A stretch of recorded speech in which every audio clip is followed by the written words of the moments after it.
This investigation has many different aspects and sounds complex.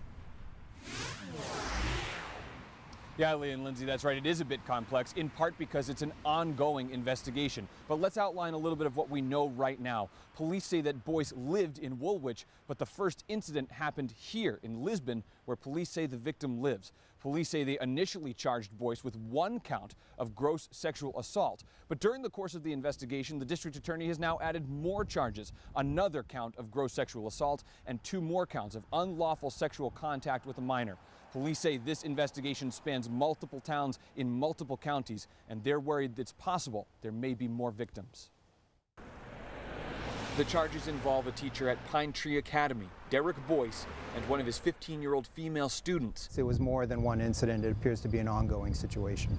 Lisbon police say they wanted to be careful about these sensitive accusations before making them public. We're trying to avoid potential re-victimization. There was a lot of talk behind the scenes on whether we should do a press release on this at all.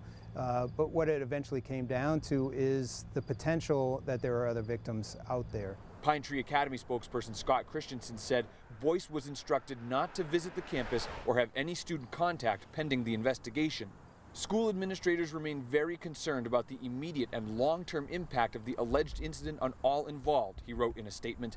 Our earnest prayers continue for each person affected by this unfortunate situation. He said Boyce underwent a thorough background check before he was hired. Boyce is behind bars and is not to have any contact with the victim, her family, or anyone under 18. We have the suspect who lives in one community, schools in a separate community, and then our initial victim who is in this community. So the concern was enough that we wanted to make sure people were aware. The spokesperson for the school would not confirm any of Boyce's previous employers. The Maine Department of Education did not have that information, and a spokesperson for the department says that because Pine Tree Academy is not considered one of the state's approved or recognized private schools, teachers there are not required to be certified by the DOE. That spokesperson said that Boyce never was certified by the DOE. His first court appearance is scheduled for December 5th. Lee and Lindsay.